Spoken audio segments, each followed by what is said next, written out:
Affordable housing are top of mind for many lawmakers in Hartford this session. And now some lawmakers are clashing over one piece of proposed legislation. News 8's Mike Cerulli has those details for us. Mike.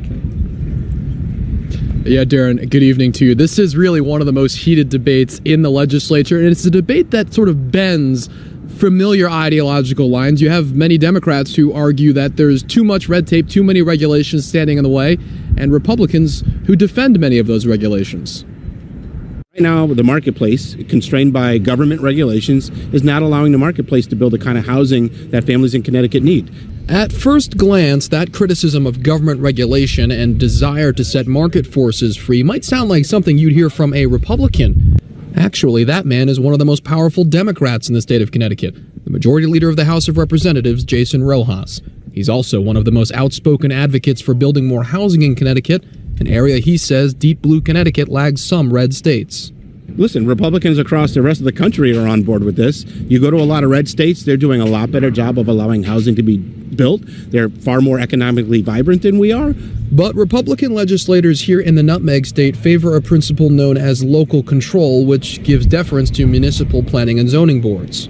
Everybody wants to create more housing. We want to solve and eradicate homelessness. But the problem is that it's the approach. And I think that there's a deafness to the issue of local control. Where progressives like Rojas see an inefficient patchwork of nearly 200 different municipalities, each with their own zoning rules, Republicans like Zullo see communities in need of defense from an overbearing state government. The problem is that the state thinks they know best, and they're unelected bureaucrats who have no accountability to the public, whereas, we've got local leaders and local volunteers who really know their communities.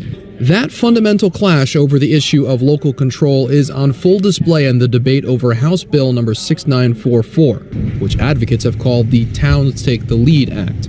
It requires towns to craft affordable housing plans and introduces mechanisms to enforce compliance. It'll actually provide objective information to towns and cities and give them a number from which they can plan for. I think in concept, the idea of towns taking the lead is a great idea. The problem is that this proposal is really more like follow the leader. And the leader is a big state bureaucratic institution seeking to impose all of their mandates on local municipalities. Where Zullo sees mandates, Rojas says it's not unlike any other area of government where policies are accompanied by carrots and sticks. Anytime you want to have a policy outcome, there needs to be an accountability measure.